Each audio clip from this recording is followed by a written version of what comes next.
Hey everybody, this is Undead Viking coming to you with another video review. The card game I will be reviewing today, not a board game, the card game I will be reviewing today is called Incredibrawl. I don't have a box to show you because this is a game that is in Kickstarter or will be very shortly. And so this is a prototype version that I have that I'll be showing you. At its heart, Incredibrawl is a whimsical combat card game in which each person has their own deck, but the decks are exactly the same. You all have the exact same cards. And you're drawing cards into your hand, and then you're playing cards in an attempt to beat everybody else at the table to win glory. And the first person to get to 10 glory will win the game. The people, obviously, this isn't a super, what's what I'm looking for here? It doesn't take itself very seriously, let's say. I mean, because you have things like unicorns, or, fighting against Spartans, and then they'll be fighting against a kitten, and finally a sumo. And like those four creatures will face off against each other, and then one of those will emerge triumphant from the battle. And then whoever had that will win that round. But I'll explain more of that once I show you how to play the game. When I show you how to play the game has several different modes of play. It has a very simple method of play that's geared towards families and just very light in the rules. And then you can move up to like a more casual version where some more because you'll notice that each one of these cards has some text on the bottom, and I'll explain that in a little bit. When you move up to the casual level of the game, then that's when you will actually start using the text that's on the cards. And then if you go up to what's called the gamers version of the game, you will add location cards to the game, designating the spots in which the battles are going to be taking place, and those locations will have continuing effects on them as well. And then also each person will get a 10-card power-up deck that'll be exactly the same, that they'll mix in with their other cards, and then these will be cards that they will get to play as well during the combats to kind of spice things up. And so I'm going to show you kind of like the gamers version of how to play the game. And then I'll reference the other versions of the game that are out there that you have an option to play. But my guess is that the vast majority of you will probably play the gamers version of it. And to be honest, my daughter, who's almost 6, was playing the gamers version, and she was grasping it pretty well and having a blast playing it with the family. Then again, I mean, she's kind of a little board game nerd, so that might not be the most accurate of representations as far as the level of the age, and comfortability with the rules. But for those of you with board game nerd children like I have, maybe that's something you can take to heart, if you will, if you're trying to decide if this game would be right for you. But let me show you how to play the game, and then we'll come back and I'll tell you exactly what I think, as I always do with these videos.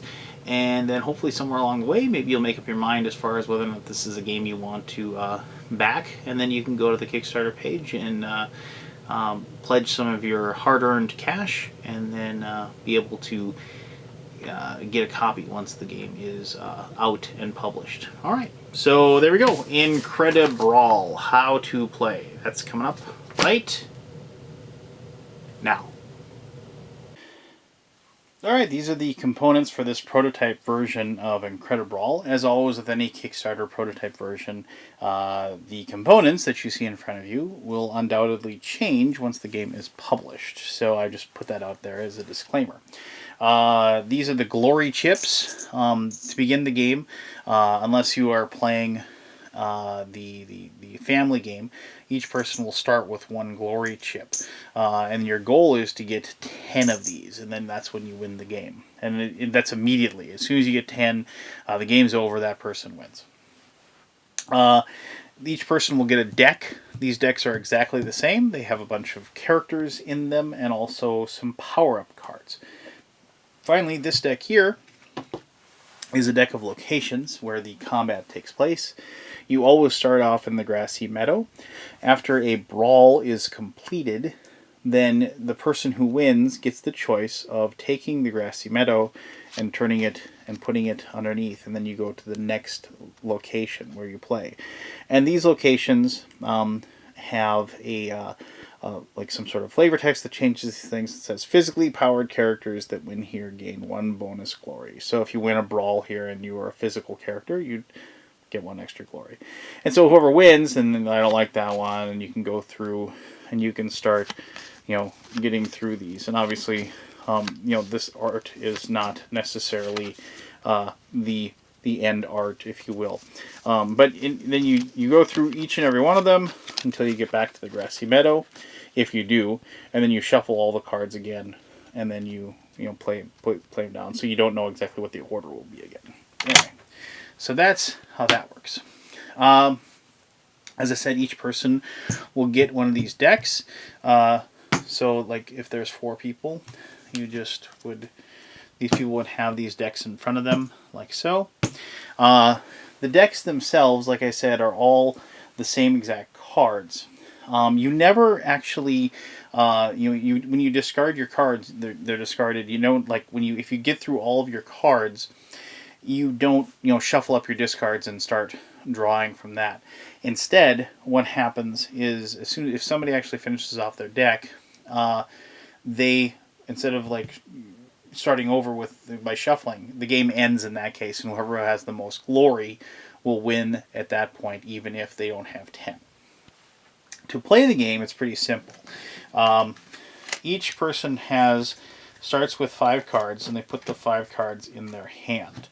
Now, it is possible, but highly unlikely, that you would draw a hand of just 5 power-up cards. And since you need a character in your hand to be actually able to play, you would then have to reveal your hand to the other players, showing that you had just 5 power-ups, meaning that you didn't have a character to play, and then you discard those and you draw 5 more. If somehow you manage to get 5 power-up cards again, which also would be incredibly unlikely, you would discard 1, draw 1, discard 1 until you had an actual character that you would play. I'm going to move the decks out of the picture here so we can actually see what's going on. Now, at its heart, the game, as I said, is a rock, paper, scissors game. This is the power order for the game. The physical beats the magical. Well, just basically, magical beats energy, energy beats physical. And so you can just go by the colors. And that's how you determine how each one wins. So, just to show you what a card would have on it, a character like this Viking, see? You notice he has the sword, and it's a 6. And it's nice enough the game actually puts the color. You can see there's a green. That means that this color beats green.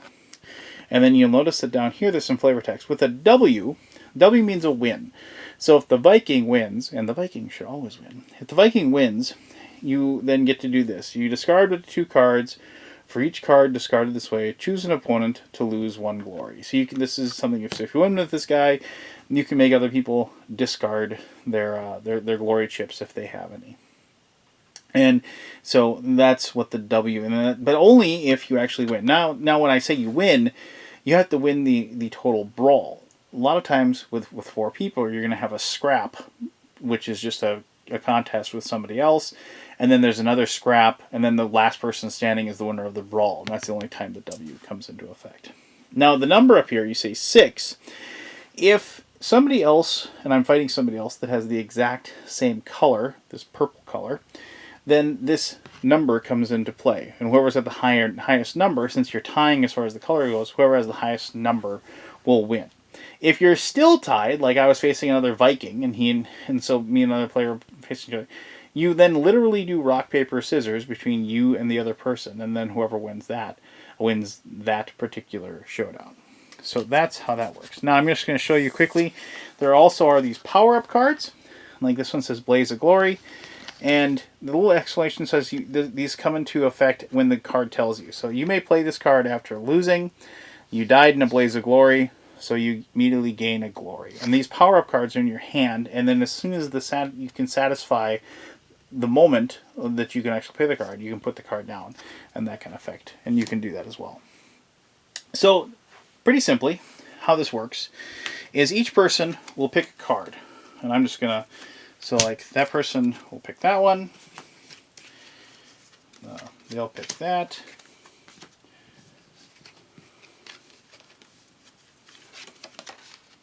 I'll pick that one.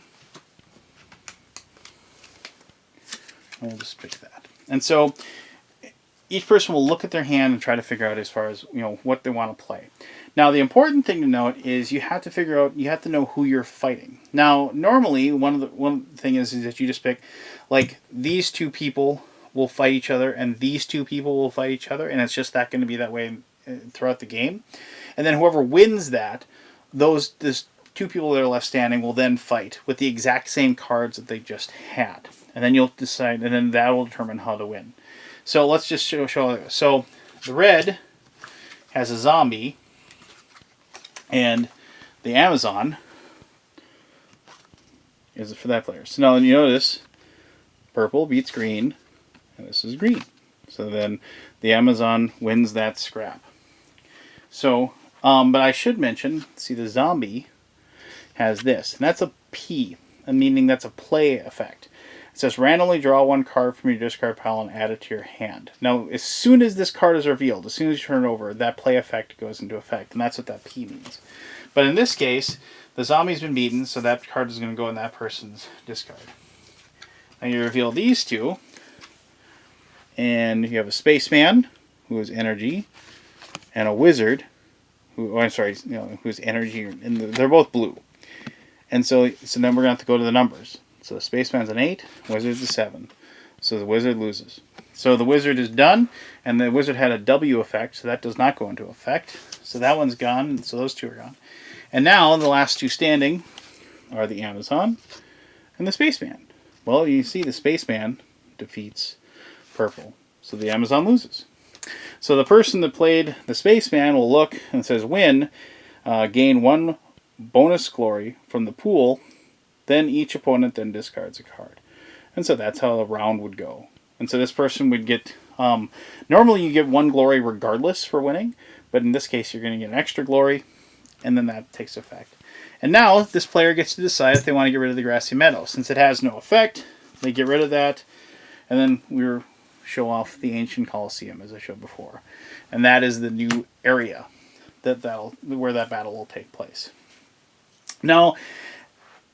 what we adopted, there's an extra rule as far as how you determine which who you fight. You actually have the option.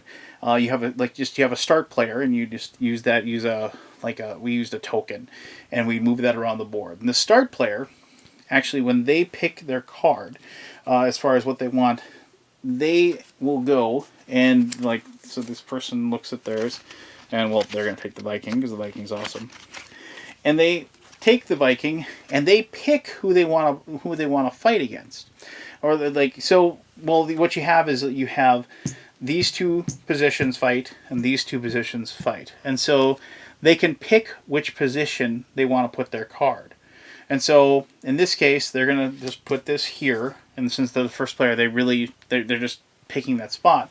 But now the next player, like with the red deck, when they decide what they want to do, they might go ahead and well, I don't want to fight you, so I'm going to go here. And then the other people will then have to choose which of those two that they want to go up against. And so, they will then have go there, and finally, like there.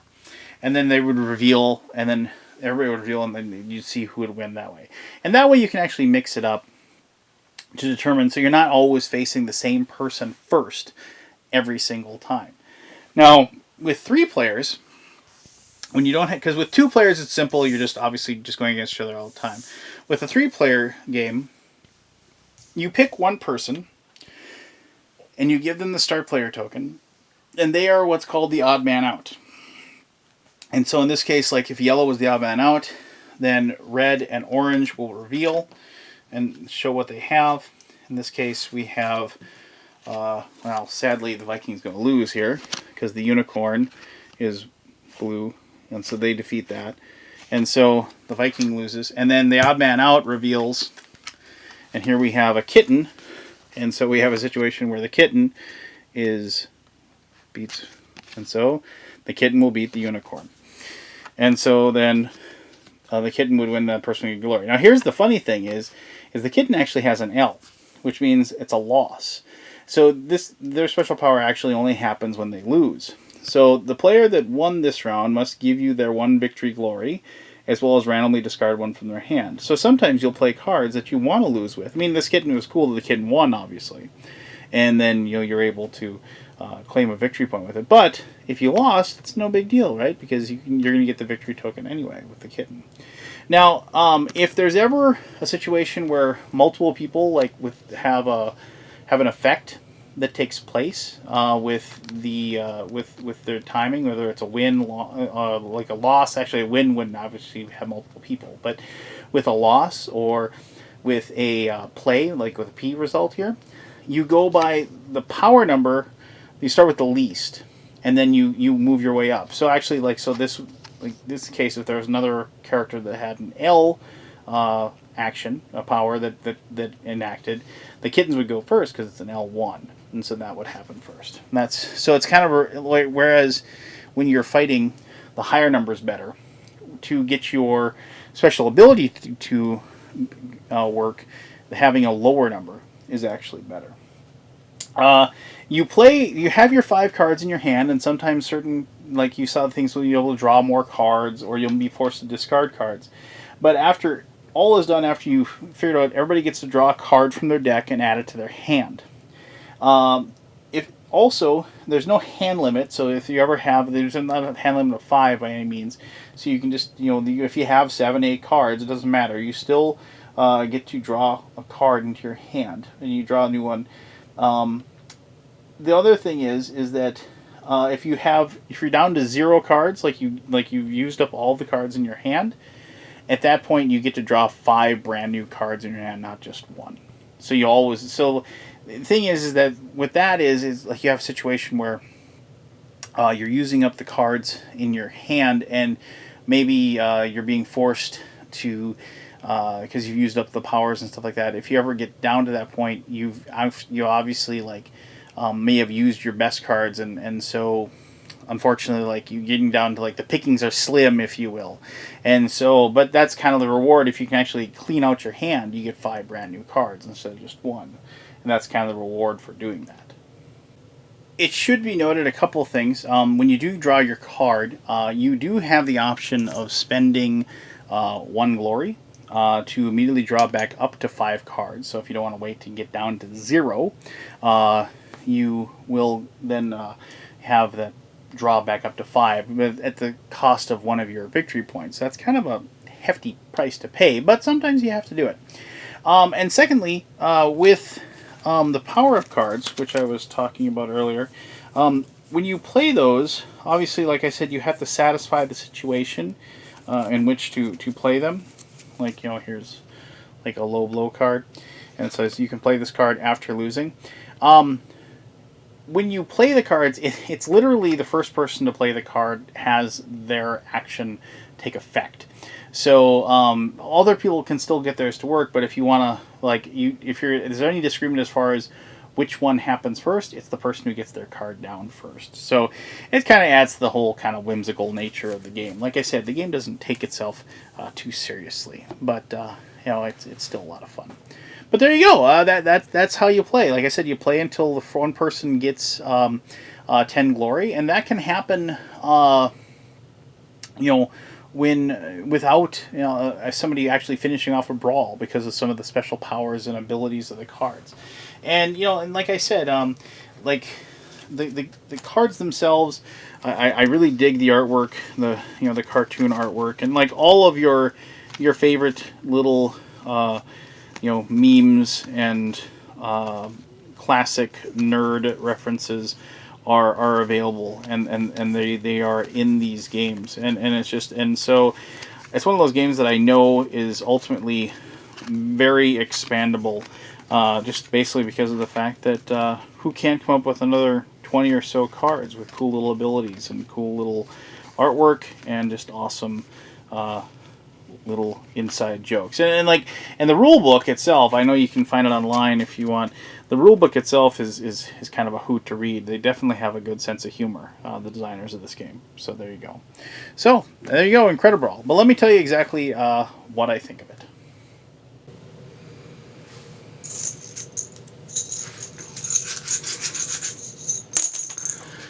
Glory.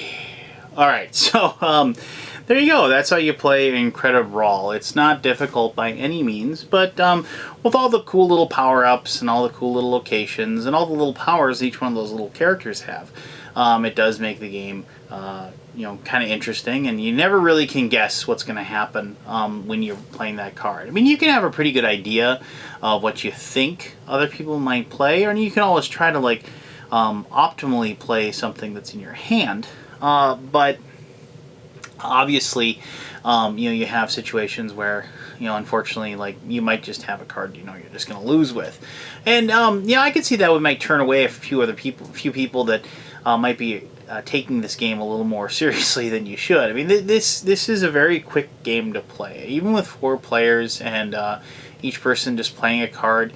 It takes you about 20, maybe 30 minutes to play. Not even, especially if somebody, if you're able to, everybody knows the rules and you're just able to get it to roll as the game progresses.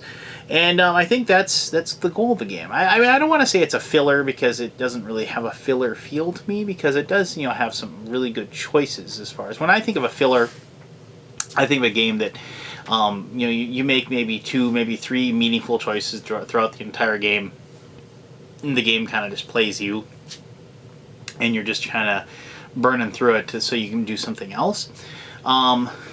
But this game, like I said, it has nice, meaningful choices, especially when you play, like I said, you play the gamer's game, which I showed you. It's definitely a quick reversal of fortunes game. Even though you play like your big dragon and you think you're shoo-in to win, obviously somebody just happens to play just the right perfect card at that right perfect moment. They're gonna beat you. But I think that's why the game is fun for me. It's something that my friends and I have enjoyed, and truth be told, my family's enjoyed it more.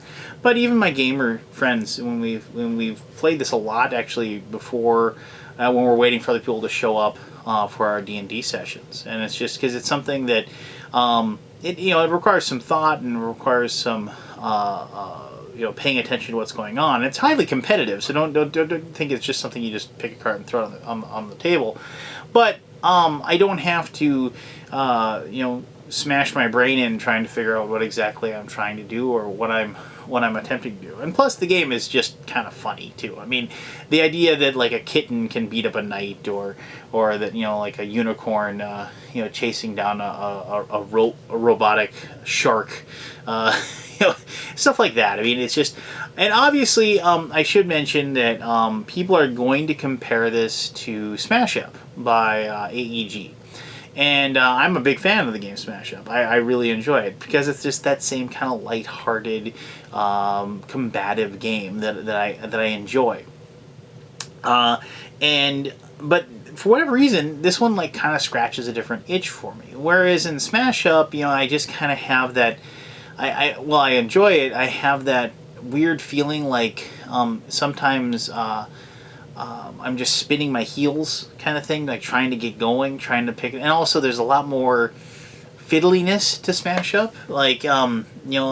It doesn't have the simpler rule set that Incredibrawl has for me.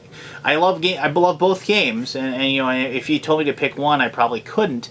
But this one, it has more of a set up and go kind of attitude to it, and maybe Smash Up just doesn't have that as much for me, in my opinion.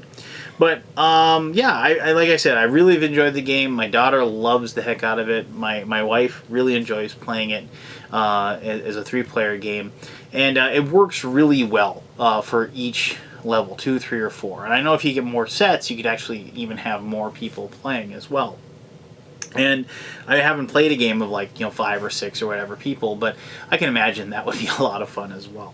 I mean, it's one of those things where it's visually appealing.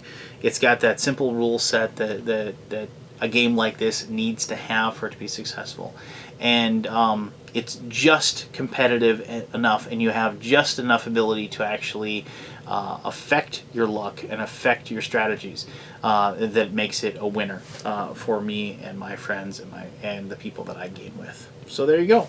Incredibrawl. Please check out the Kickstarter. And if it's something you think that you want to play or you want to have your own copy of, back this sucker and let's get it published, and so then we can all have a really awesome professionally published copy instead of the prototype, which I have, which works perfectly, but I definitely want some better cards, because these cards are starting, after the multiple plays, are starting to get frayed on the edges and stuff like that. So, but hey, that means I've been liking it, right? Because I've been playing the heck out of it, right? So, alright, cool. Well, thank you very much for taking the time to watch my video. I really appreciate you taking the time to do so. And until the next time you watch another one of my videos, I guess until then, game on, have fun, and you have an awesome day. Alright, bye-bye now.